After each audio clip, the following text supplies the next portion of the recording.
जो दुख तुमने दूसरों को दिए हैं वो लौट आएंगे, जो सुख तुमने दूसरों को दिए हैं वो भी लौट आएंगे। दुख भी 1000 गुने होकर लौट आते हैं, सुख भी 1000 गुने होकर लौट आते हैं।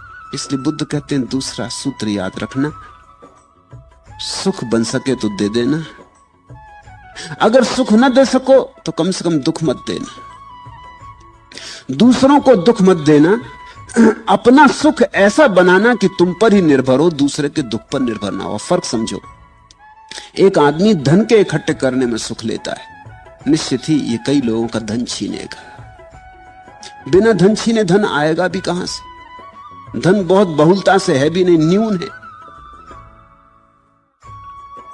धन ऐसा पड़ा भी नहीं चारों तरफ, जितने लोग हैं उनसे धन बहुत कम है, तो धन छीनेगा तो धन इकट्ठा कर पाएगा।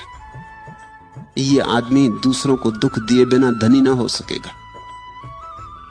और धन पाने से जो सुख मिलने वाला है 2 कौड़ी का है, और जितना दुख दिया है उसके जो दुष्परिणाम होंगे अनंत समय तक, उसकी जो प्रतिक्रियाएं होंगी वे बहुत भयंकर है। एक दूसरा आदमी ध्यान में सुख लेता है।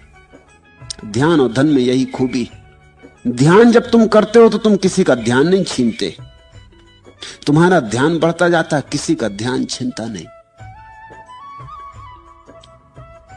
तो बुद्ध कहेंगे अगर ध्यान और धन में चुनना हो तो ध्यान चुनना। ये अप्रतियोगी है, इसकी किसी से कोई स्पर्धा नहीं है, और तुम्हारा आनंद बढ़ता जाएगा। और आश्चर्य की बात यह कि तुम जितने आनंदित होते जाओगे, अनायास तुम दूसरों को भी आनंद देने में सफल होने लगोगे, समर्थ होने लगोगे। जो है उसे हम बांटते हैं। दुखी आदमी दुख देता है, सुखी आदमी सुख देता है। देना ही पड़ेगा। जब फूल खिलेगा और गंध निकलेगी तो हवाओं में बहेगी। जब तुम्हारा ध्यान सघनीभूत होगा तो तुम्हारे चारों तरफ गंध उठेगी। सुख दोगे तो सुख मिलेगा। ऐसा सुख खोजना जो किसी के दुख पर आधारित ना होता हो, यही बुद्ध की मौलिक शिक्षा है। और फिर अल्प भी सुख मिले, आज अल्प भी शायद छोड़ना पड़े कल के महासुख के लिए, तो उसे भी छोड़ देना।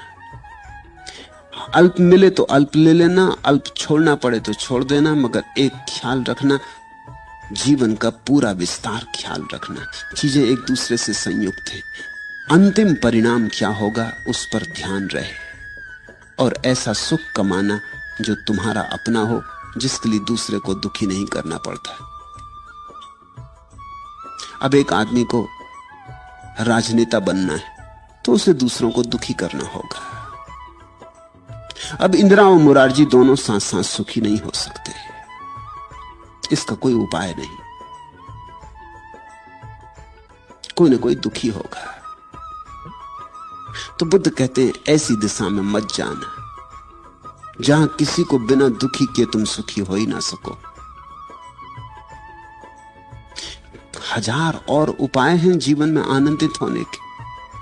अब एक आदमी बांसुरी बजाता हो तो इससे किसी का कुछ लेना देना नहीं, ये अपने एकांत में बैठ के बांसुरी बजा सकता है। एक आदमी नाचता हो, ये एकांत में नाच सकता है। एक आदमी ध्यान करता हो, ये एकांत में ध्यान कर सकता है। इसका किसी से कुछ लेना देना नहीं है।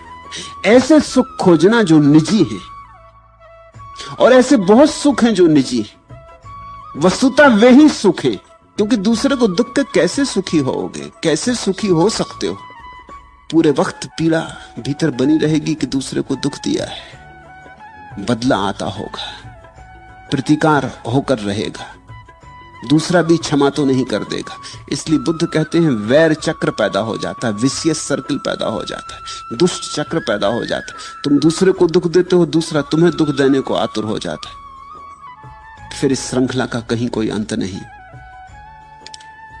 महासुख के लिए अल्प को छोड़ देना, बड़े के लिए छोटे को छोड़ देना, शाश्वत के लिए क्षणभंगुर को छोड़ देना, और ऐसा सुख खोजना जो तुम्हारा अपना हो, जिसके लिए दूसरे पर निर्भर नहीं होना पड़ता है।